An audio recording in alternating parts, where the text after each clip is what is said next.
अस्सलाम वालेकुम दोस्तों, क्या हाल चाल है? खैरियत है? उम्मीद है सब लोग खैरियत से होंगे। अच्छा, ऐसा है कि टैक्स की बातें तो बहुत ज़्यादा होती रहती हैं। आज मैंने सोचा आपको एक नई बात बताऊं, एक नए टॉपिक पे बात करता हूं। तो इससे उम्मीद है कि आपको काफ़ी ये सबक आमूज़ है। तकरीबन 100 साल पहले की बात है कि रावलपिंडी के नज़दीक एक कस्बा है जिसका नाम गोलड़ा शरीफ है।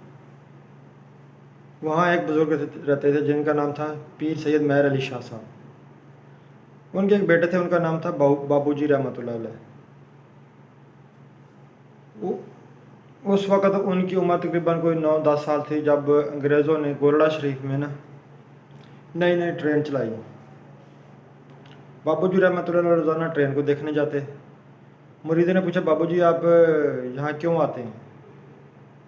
तो बाबूजी ने जवाब दिया कि मुझे ट्रेन से के इंजन से मोहब्बत हो गई है। बड़ी अजीब सी बात है ना कि ट्रेन के इंजन से मोहब्बत हो गई है। तो मुरीदों ने पूछा कि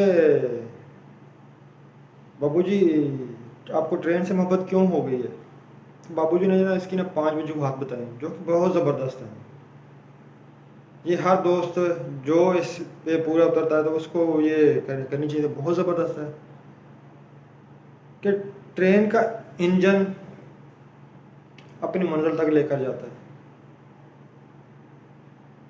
दूसरी वजह कि वो आखिरी डब्बे को भी साथ लेके जाता है। तीसरी वजह, वो खुद तो आग खाता है लेकिन पीछे अपने डब्बों को बचाई रखता है। चौथी वजह, वो सिराते मुस्तकीम पे जाता है, यानी कि वो सीधा जाता है। ठीक है। पांचवी और आखिरी वजह कि वो खुद डब्बों का मोहताज नहीं है लेकिन डब्बे उसके मोहताज हैं। इसी तरह हमारे इस इर्द गिर्द में भी काफ़ी सारे लोग या काफ़ी सारे इंजन मौजूद हैं जो कि, और कुछ लोग डब्बों की तरह हैं। अब उन इंजन को चाहिए कि उन डब्बों को भी साथ लेकर जाए। इंजन को तो कुछ नहीं होगा लेकिन वो डब्बे अपनी मंजिल मकसूद पे पहुंच जाएंगे।